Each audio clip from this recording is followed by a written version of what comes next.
उधर बिहार में इंडी गठबंधन में घमासान मचा हुआ है। पप्पू यादव आज लोकसभा के लिए पूर्णिया से निर्दलीय प्रत्याशी के तौर पर नामांकन करने जा रहे हैं। पप्पू यादव ने हाल ही में अपनी पार्टी का विलय कांग्रेस पार्टी में करा लिया था, लेकिन सीट बंटवारे से पहले ही लालू प्रसाद यादव ने बीमा भारती को अपनी पार्टी का टिकट दे दिया। बीमा भारती ने पूर्णिया से नामांकन भी भर दिया है और बताया जा रहा है कि पप्पू यादव की लाख कोशिशों के बावजूद आरजेडी ये सीट नहीं छोड़ी और इसके बाद अब पप्पू यादव निर्दलीय के तौर पर चुनावी मैदान में उतरने के लिए तैयार हैं और इसी कड़ी में आज वो अपना नामांकन भी दाखिल करेंगे। सीमांचल इलाके में पूर्णिया की सीट काफी महत्वपूर्ण मानी जाती है और पप्पू यादव पहले भी यहां से सांसद रह चुके हैं और आज आखिरकार वो एक निर्दलीय के तौर पर यहां से नामांकन करने जा रहे हैं। इससे पहले उन्होंने ऐलान किया था कि जान दे देंगे लेकिन पूर्णिया नहीं छोड़ेंगे और उन्हें उम्मीद थी कि उनकी इस प्रेशर टैक्टिक्स में आखिरकार वो कांग्रेस के टिकट पर चुनावी मैदान में होंगे, लेकिन लालू प्रसाद यादव ने अपना उम्मीदवार घोषित कर दिया और कांग्रेस ने भी इस पर जोर नहीं दिया। पहले उन्होंने ऐलान किया था कि 2 तारीख को ही वो नामांकन कर देंगे, लेकिन अब 2 दिन बाद अब आज पप्पू यादव निर्दलीय उम्मीदवार के तौर पर चुनावी मैदान में होंगे। ऐसे में जबकि अपनी पार्टी जन अधिकार पार्टी का विलय कांग्रेस में कर चुके हैं और गठबंधन में उम्मीद वो कर रहे थे कि कांग्रेस पार्टी के टिकट पर ही वो चुनावी मैदान में उतरेंगे, लेकिन उनकी उम्मीदों पर पानी फिरा और निर्दलीय के तौर पर आज वो चुनावी मैदान में उतरने के लिए फॉर्म भर रहे हैं।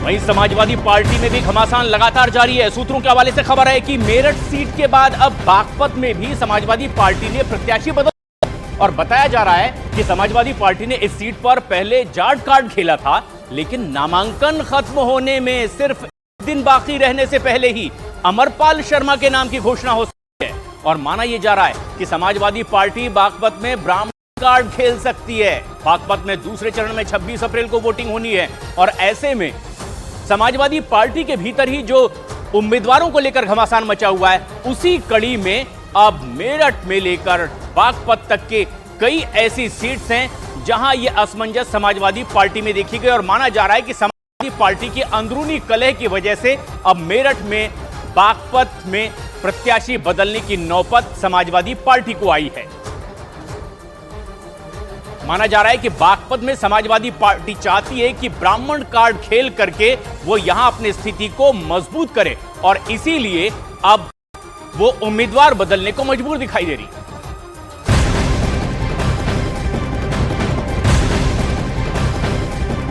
वहीं मुरादाबाद लोकसभा सीट पर प्रत्याशी के चयन समाजवादी पार्टी में घमासान मचा हुआ है और खबर यह है कि मुरादाबाद से समाजवादी पार्टी ने पहले एसटी हसन को टिकट दिया और फिर काटकर वहां से रुचि वीरा को टिकट दे दिया और अब कहा जा रहा है कि एएसपी के राष्ट्रीय अध्यक्ष अखिलेश यादव ने एसटी हसन के लिए पत्र जारी किया था, जिसमें कि उन्हें दोबारा मुरादाबाद से प्रत्याशी बनाया गया।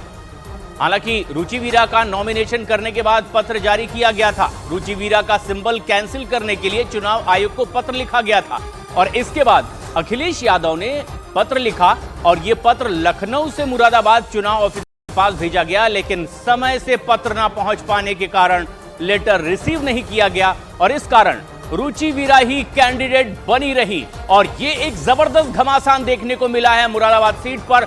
जिस तरह से अपने ही निर्णय को अखिलेश यादव बार बार बदलते दिखाई दिए और असमंजस में फंसे रह गए, आखिरकार उनकी आखिरी इल्तिजा भी स्वीकार नहीं हुई और अब जिसे वो नहीं चाहते थे उसे ही मजबूरन पार्टी के उम्मीदवार के तौर पर मैदान में रहना होगा और ये एक बेहद घटनाक्रम 2024 के लोकसभा चुनाव के लिए जो मुरादाबाद में देखने को मिला। समाजवादी पार्टी की ओर से एसटी हसन को करने की बात कही गई, काटकर दूसरे उम्मीदवार को उतारा गया, लेकिन इनका नाम काटने की कोशिश हुई और ऐसा वो करने में कामयाब नहीं हुए।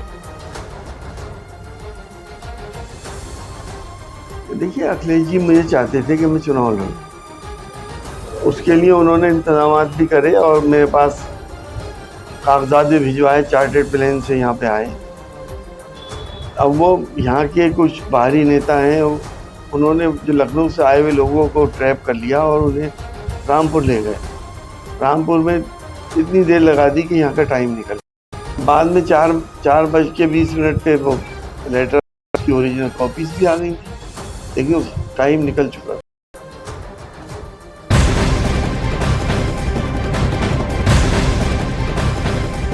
तो उधर समाजवादी पार्टी नेता शिवपाल सिंह यादव के बदायूं से चुनाव नहीं लड़ने और अपने बेटे आदित्य के लिए टिकट मांगने के बीच अब समीकरण नए रूप से सामने आ गए हैं। आदित्य सिंह यादव ने कहा है कि लोकसभा चुनाव के लिए पार्टी ने शिवपाल जी को टिकट दिया और अभी वे बदायूं से उम्मीदवार हैं और वो उनके लिए प्रचार कर रहे हैं। आदित्य ने ये भी कहा कि अगर पार्टी मुझे टिकट देगी तो मैं चुनाव लड़ता हुआ नजर आऊंगा, लेकिन मुझे टिकट नहीं मिला है तो चुनाव लड़ते हुए वो नहीं दिखाई देंगे। देखिए, चर्चा कर रहे हैं और चर्चा ही नहीं बल्कि यहाँ की जनता ने आज कार्यकर्ता जो सम्मेलन था और पहले भी हुए उसमें इस बात को रखा है। लेकिन समाजवादी पार्टी अपने नेता, अपने शीर्ष नेतृत्व के आदेश पे चलने वाली पार्टी। नेताजी ने हमेशा हम लोगों को सिखाया कि पार्टी हमेशा उसूलों पे चले और आज के समय पर राष्ट्रीय अध्यक्ष जी द्वारा ये आदेशित है, ये घोषित है कि इस बदायूं से आदरणीय शिवपाल सिंह यादव जी जो कि प्रतावर नेता हैं, साथ ही हमारे पिता हैं, वो चुनाव लड़ेंगे। तो हम उनके लिए प्रचार कर रहे हैं। बाकी आगे पार्टी का जो भी निर्णय रहेगा हम लोग उसका पूरा सम्मान करेंगे। पार्टी टिकट देती है तो भी आदित्य यादव यही प्रचार करते मिलेंगे, पार्टी टिकट नहीं देती है, मेरे पिताजी लड़ते हैं तो भी आदित्य यादव इसी बदायूं में प्रचार करेंगे। महाकोश कच्ची घानी सरसों तेल और रिफाइंड सोयाबीन ऑयल, चुनो सही। गिरफ्तारी के खिलाफ अरविंद केजरीवाल की याचिका दिल्ली हाई कोर्ट ने फैसला सुरक्षित रखा। ईडी ने अपने हलफनामे में केजरीवाल की जमानत का किया है विरोध। बीजेपी का घोषणा पत्र होगा ज्ञान पर केंद्रित। जी मतलब गरीब, वाई मतलब युवा, ए मतलब अन्नदाता, एन का मतलब नारी शक्ति। एनआरसी और जनसंख्या नीति ला सकती है उत्तराखंड की धामी सरकार। न्यूज 18 इंडिया से धामी ने कहा, डेमोग्राफी चेंज या लैंड जिहाद सोची समझी साजिश, उठाए जाएंगे सख्त कदम।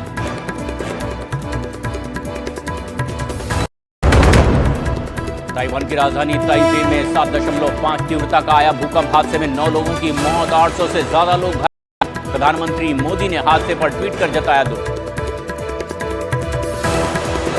महाकोश कच्ची सरसों तेल और रिफाइंड सोयाबीन ऑयल, चुनो सही।